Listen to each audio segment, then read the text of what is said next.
मित्रांनो, आपण अशा आवलीला भेटायला आलो आहे.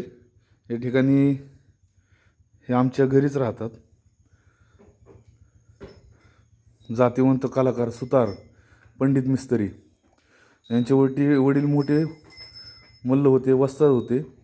आणि आमचे ज्यावेळेस आजोबा यांनी 1980 साली ज्यावेळेस आमच्या माळवादाचं घर तयार चालू केलं तयारी, त्या ठिकाणी पंडित मिस्त्री कलाकार आणि दुसरे त्यांचे वस्ताद जे होते पिंपळवाडीचे, काय नाव होतं त्यांचं? पिंपळे. नाही, पिंपळवाडीचे जे वस्ताद होते त्यांचं नाव काय होतं? पठाडे. पठाडे मामा.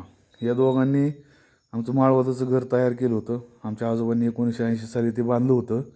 आणि अशी आता सुतार म्हणून ही शेवटची पिढी आहे. आणि मला वाटत नाही की यानंतर काही सुतार म्हणून काही कोण जन्माला येईन कलाकार म्हणून. या ठिकाणी आपण बघू शकतो, दसऱ्यानिमित्त त्यांनी आपल्या सर्व हत्यारांची या ठिकाणी पूजा केली. मित्रांनो, सर्व जुन्या काळातील हत्यार आहेत.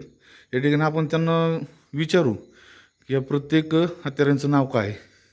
तुम्ही नाव सांगा मिस्त्री गोळीने. रंगा, हां, पोगर, पटाशी, हातोडी, स्पिनर, पोगर, गुन्या, चक्र, हातोडी, रेग मारायची गुलची, इस्कोर चावी, डबल कायवार, पोगर, आंबूर, सामता, गिरमीट, कटवणी, निशाणा, कानस, टेप, करवत, गिरमीट, बीड आणि नाचाच्या टायमाला ही बांधलेली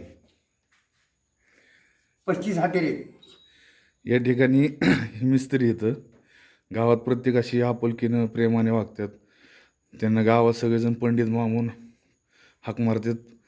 कुठेही कोणाच्याही घरी गेले तरी कोणीही चहा पाजल्याशिवाय त्यांना जाऊन देत नाही. इतका हा प्रेमळ व्यक्ती आहे. आणि या ठिकाणी अशी कला जिवंत ठेवणं आज ही काळाची गरज आहे. आणि ह्या अवलियाला मी विनम्र या ठिकाणी दसऱ्याच्या आपणा सर्वांच्या वतीने शुभेच्छा देतो. धन्यवाद.